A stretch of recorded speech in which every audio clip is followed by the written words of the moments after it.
आज आपण बनवणार आहोत वांग्याची फ्राय भजी। त्यासाठी लागणारं साहित्य मी तुम्हाला असं टाकतानाच दाखवते।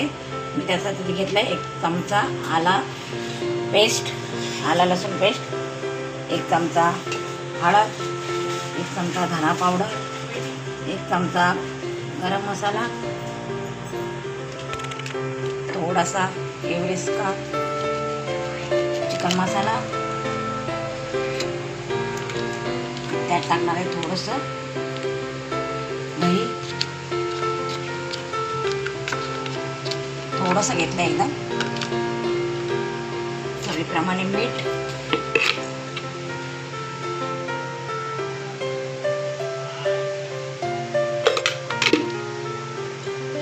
हे सगळं आपलं टाकून झालेलं आहे। त्यात मी 2 चमचे तिखट मसाला,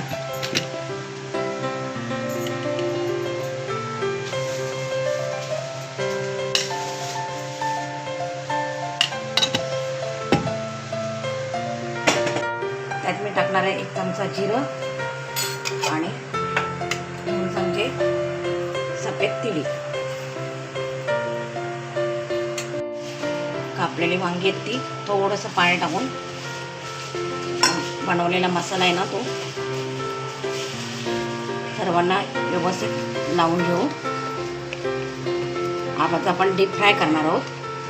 मी याच्या आधी पण एक रेसिपी टाकली, पण ती मी तळलेली कढईत आपण तव्यामध्ये डीप फ्राय करू।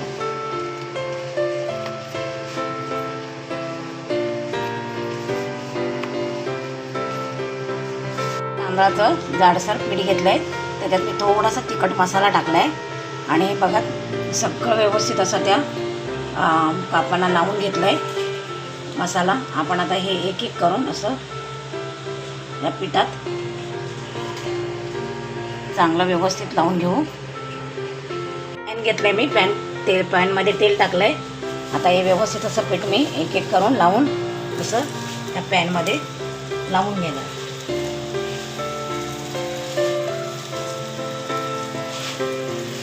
छान असं क्रिस्पी अशी ही भजी तयार होतात। तसं झाडून घ्यायचं।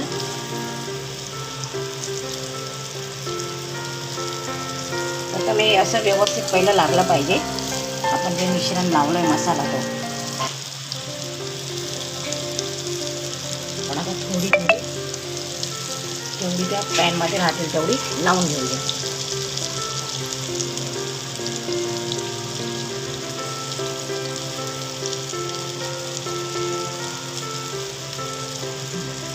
आता हे एक साईडने चांगले व्यवस्थित फ्राय झाले आहेत।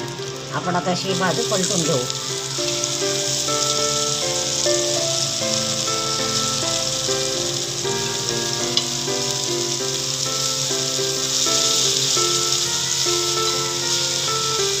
आणि ही पण बाजू व्यवस्थित फ्राय करून घेऊ। अशा प्रकारे आपली जेवढी झाली आहेत फ्राय तेवढी आपण अशी एका भांड्यात काढून घेऊ। अशी खुसखुशीत अशी वांगी कापून फ्राय झालेली आहे।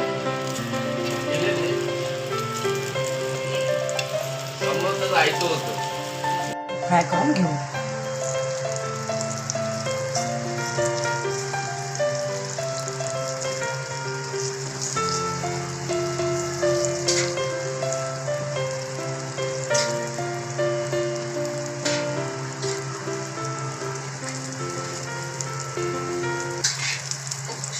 तशी फ्राय झालेली आहे। आपण एक्स्ट्रा परतून घेऊ।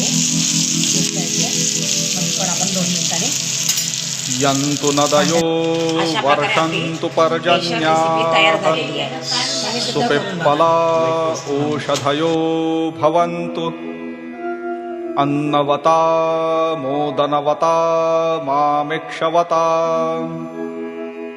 एषां राजा भूयासम्।